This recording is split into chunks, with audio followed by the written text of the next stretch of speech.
So good morning, sir. I'm Mary Grace Baldado Abrasado. And before I read my PowerPoint presentation, allow me to read this slide.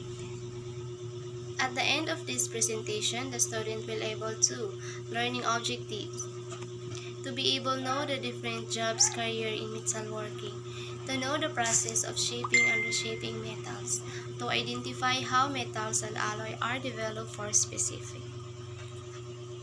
Student will be able to describe and give examples of metalworking, to know how important metalworking in every person. So we are now here in motivation. What is metalworking? Is it useful or important nowadays? Yes, of course. So metalworking is the process of shaping and reshaping metals to create useful objects, parts, assembles, and large-scale structures. As a term, it covers a wide and diverse range of processes, skills, and tools for producing objects or every scales from wood shapes, buildings, and bridges down to precise aging parts and delicate jewelry. Metalwork are useful and decorative objects fashioned of various metals including copper, iron, silver, bronze, lead, gold, and brass. The earliest man-made objects were of stone, wood, bone, and earth. It was only later that humans learned to extract metals from the earth and to hammer them into objects. Metalwork includes vessels, utensils, ceremonial and ritualistic objects, decorative objects, architectural ornamentation, personal ornament, sculpture, and weapons. So, the classical division of metalworking processes into ruling, forging, extrusion, droning, and tamping can now be reformulated to embrace hybrid technologies that have been developed to optimize small production, lots to reduce or even eliminate post-heat treatment and machining operations, and to shape hard materials. Incremental forming, flexible forming, and lead shape factoring are the new classes of some of these innovative processes. Okay, so the historical roots of metalworking predate recorded history. Its use span cultures, civilizations, and millennia. It has evolved from shaping soft, native metals like gold with simple hand tools through smelting of ores and hot forging of hard metals like iron. Okay, so career in metalworking.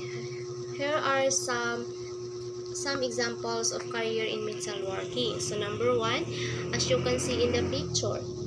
So that picture is an example of metal and plastic machine worker. Metal and plastic machine workers set up, operate equipment that cut, shapes, and form metal and plastic. Okay, so metal and plastic machine worker are employed mainly in factories. Workers must adhere to safety standards to protect themselves from workplace hazard. Most work full-time, which for some includes evenings and weekends. Number 2, the boil maker. A boil maker is a tradesperson who fabricates steels, iron, or copper into boiler and other large container intended to hold hot gas or liquid, as well as maintains and repairs boilers and boiler system. So that pictures an example of boiler maker. Also this one. So we are now here in number 3, which is assembler fabricator. Assembler and fabricators assemble finished products and the parts that go into them. They use tools, machines, and their hands to make engine, computers, aircraft, ships, boats, toys, and electric. So manufacturing techniques are moving away from traditional assembly line system towards lean manufacturing system, which use teams of workers to produce entire products or components. Lean manufacturing has changed the nature of assemblers' duties. Number 4, sheets metal worker. Sheet metal worker mark metal before drilling holes. Sheet metal worker fabricate or install products that are made from thin metal sheet such as ducts use. Okay, so number 5, metal working operator. Okay, so the metal working operator is operate metal working machines which shape and form steel or other heavy metal into parts of products. Forging machine operate forging machines rather to form and shape metal into various shapes and size and impart desired strength, hardness, or other characteristic. Okay, so number 6, the tool and die maker. Take a look at the picture of a tool and die maker. Are highly skilled crafters working in the manufacturing industries. Variation of the name include tool maker, tool and die maker. Okay. Tool maker or die maker work primarily in tool room environment, sometimes literally in one room, but more often in an environment with flexible semi-permeable boundaries from production work. Their skills, artisans, craftspeople, who typically learn their trade through a combination of academic coursework and with a substantial period of on-job training that is functionally an apprenticeship. Okay, so before we go in the types of welder, I show you a video on a rain gutter, a duct to carry warm air throughout a building, or a precision part for medical equipment. Different job settings require different tasks for sheet metal workers. In construction, they are in charge of the heating, ventilation, and air conditioning systems known as HVAC. They install ductwork, clean and repair it, and adjust systems to ensure proper airflow. They also install sheet metal roofs, siding, and gutters at homes and buildings.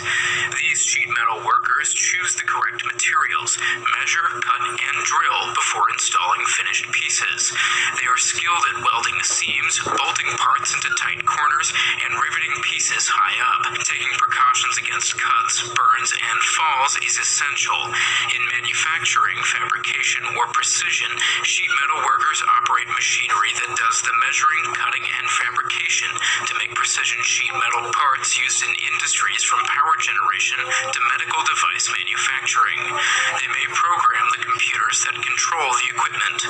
In construction and HVAC, sheet metal workers learn their trade through a 4 to 5 year apprenticeship that combines technical and paid on-the-job training. Those in manufacturing often learn on the job or at a technical school.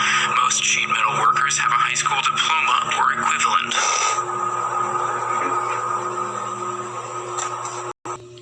Okay, so let's continue the types of welding. So here are some examples of welding.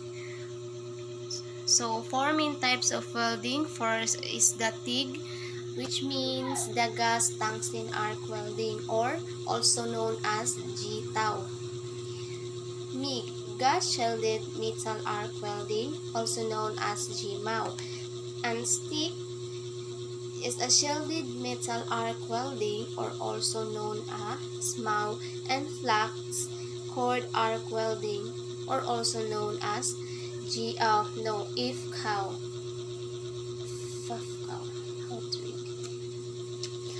Okay, so the first picture is the tungsten and arc welding. So the tungsten arc welding is also known as tungsten inert gas or TIG welding, is an arc welding process that uses a non-consumable tungsten electrode to produce the weld. The weld area and electrode are protected from oxidation or other atmospheric contamination by an inert shielding gas or argon or helium. A filter metal is normally used through some welds known as autogenous weld. welds or fusion welds do not require it. Okay. So number 2, mag the MIG or mag welding is the same na siya. And then the MIG or mag welding is also known as gas shielded metal arc welding or GMAW, and is one of the welding processes that uses a protective gas shield. This also includes all arc welding processes where shielding gases are used to protect the weld pool from unwanted contact with oxygen in the ambient air. So number 3 is the shielded metal arc welding or SMAW. Okay, shielded metal arc welding or SMAW, also known as manual metal arc welding, is a manual arc welding produced that uses of consumable and protected electrode. As the electrode melts, cover that protects the electrode melts and protect the weld area from oxygen and other atmospheric gases. So, number 4, flux cord arc welding.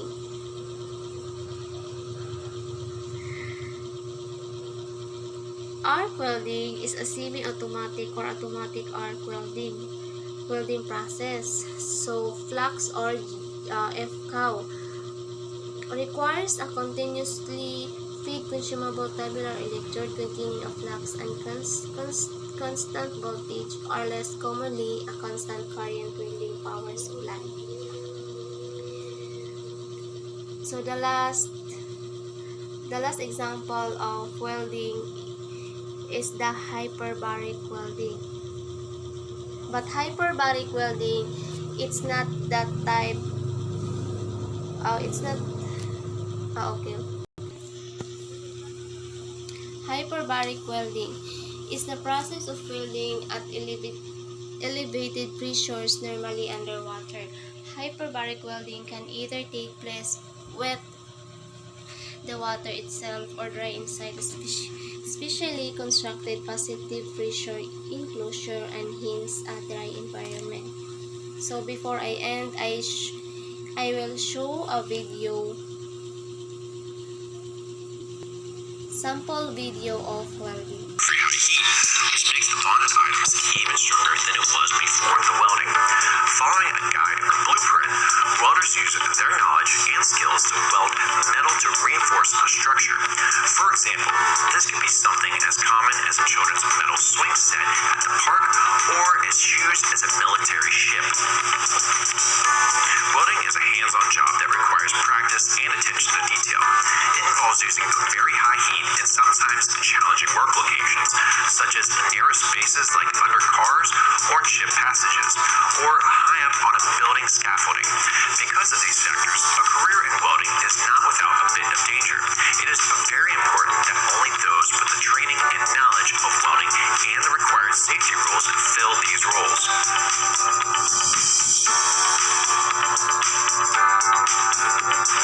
Using one of the well-known welding processes, such as the shielded metal arc welding or stick welding, a welder creates, fixes, or updates structures. The most common is welding that uses material like steel, stainless steel, and aluminum.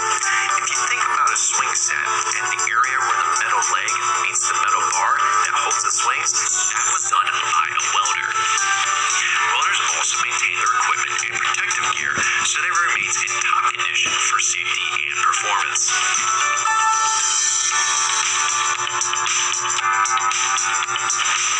Welders work everywhere. This is a career path that is not limited by industry or location. For example, you can find welders working for all levels of the government and military, the aerospace industry, commercial construction, transportation companies, tech companies, car manufacturers, power plants, fuel pipelines, cruise lines, and train routes. Welders work on everything from ships and construction sites to bridges and buildings. Some welders work in a warehouse indoors, and others work on an outdoor job site. When working individually, completing tasks, a welder is usually a part of a team with other trade metalworking specialist. It is a great career if you enjoy the freedom of working independently, but also collaborating with others on larger projects.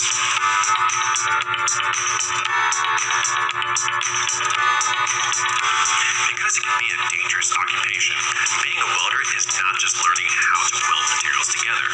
There are important safety considerations and processes that every welder must follow.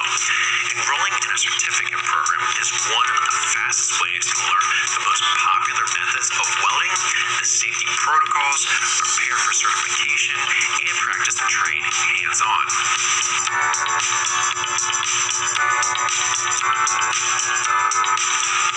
Every day can be a bit different when you are a welder. One day you can be working indoors, cutting and shaping the materials you need for a large project. The next, you can be working on a new skyscraper or working as a crew to reinforce a bridge. Welders can work varying shifts, and some companies even offer work outside of a 9-to-5 shift as well as overtime. Of course, each welder's day will look different and be filled with different work. For those who prefer more of a routine, a career in welding and manufacturing might be a good option. This is the type of role where you'll focus on a particular group of skills with consistent hours and processes. If you like hands-on, detailed tasks where you can work independently and be part of a broader team, becoming a welder might be the right career path for you. Ready to learn more about training to become a welder? That's great. Visit our website, imbc.edu, to learn more such as aerospace. Okay, so that's all. Thank you.